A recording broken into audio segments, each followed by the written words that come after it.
Nowadays, the mankind is watching, astonished, the extraordinary and unusual worldwide fact that moves daily as in a giant billiard table, enormous ciphers flying around as bits and bytes at the speed of the light, transferring from one point to another of the planet, fabulous fortunes in a true speculative orgy, completely dissociated from reality, without any correspondence with the real reach of our physical world, the so-called globalization.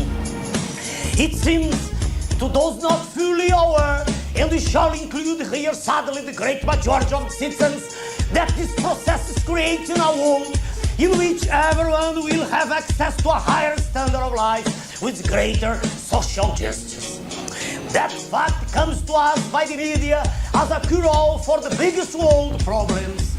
As a matter of fact, it is necessary to be pointed out that only 2 to 3% of all those transactions raise into $3 trillion a day.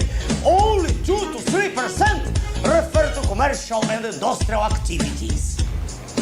On the other hand, the great majority of the financial transactions is purely speculative, as if money by itself would be able to generate more money, as a fantasy that is carrying the world economy to a triad end. Until the 70s, the Bretton Woods rules were followed. Money to flow between nations needed the previous government authorization. There was a fixed exchange rate between the currencies of the greatest industrialized nations. The Fed assured with the gold equivalent any transaction. In other words, there were restrictions to the flow of speculative money. In 1973, the US government imposed an unilateral rupture and the barriers disappeared. Gold reserves are no longer necessary. Money is no more the wealth symbol. It is the wealth proper. A fiction in such a way that goes to the edge of insanity is supported by a group of worldwide institutions, the so-called international financial system.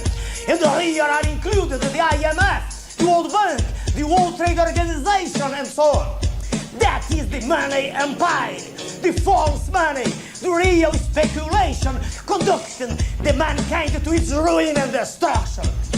Well, gentlemen, it is with that false money that mega speculators through the world are willing to buy the real riches of all developing countries.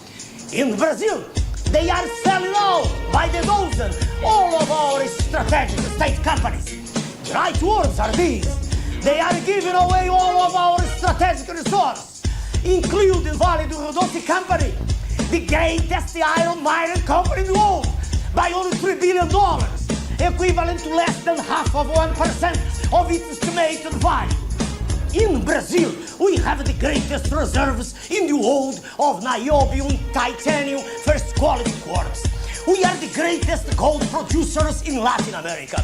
We have the richest subsoil in this planet, and we are seeing our riches going dirt cheap to the industrialized countries. President Clinton, during the Summit of the Americas in Santiago, recently said, "Your prosperity lifts ours, our prosperity lifts yours." Is that really true?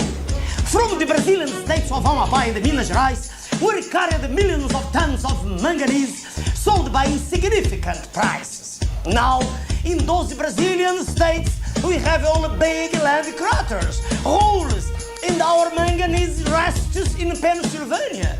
It's now part of the US strategic inventory. In the future, we'll have to pay whatever price they want for that same mineral. Let me call your attention to another fact. We are not only the richest country in the world, for while in at least one state of the US it is necessary the desalinization of water for having fresh water, we have 21% of the fresh water resources in the planet. We are the 5th country in territorial extension. We receive solar energy all year long, all over the country.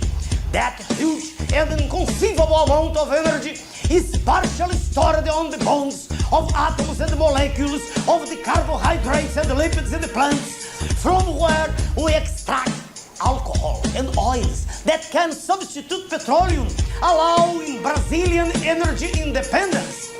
We don't have glaciers, we don't have earthquakes, we don't have hurricanes and the like. Nevertheless, 2/3 of our population live in an unacceptable condition. Half of them living in absolute poverty, in absolute misery. Brazilian government pays to the international creditors and their Brazilian representatives about half of the gross national income. That's to say, $5 billion a month only as interest. The internal and external debts altogether represent today the astronomical cipher of $500 billion. Government maintains a fiction of currency stability, concealing the disorderly growth in public debt and promoting the destruction of all the industrial production chain of the country with mass importation of industrialized products and even food. Our party, Prona, rises against that process. It's imperative a new Bretons, but as we don't have the condition to impose such an agreement on the international scenario, and as we do have in our country all that we need for our survival, there is only one option: not to drown. We'll break with the international financial system. We'll no longer accept these speculators' extortion. We'll sit down for negotiations, impose our sovereignty. We'll price our goods with justice. The interest rates that we'll pay shall be the lowest possible.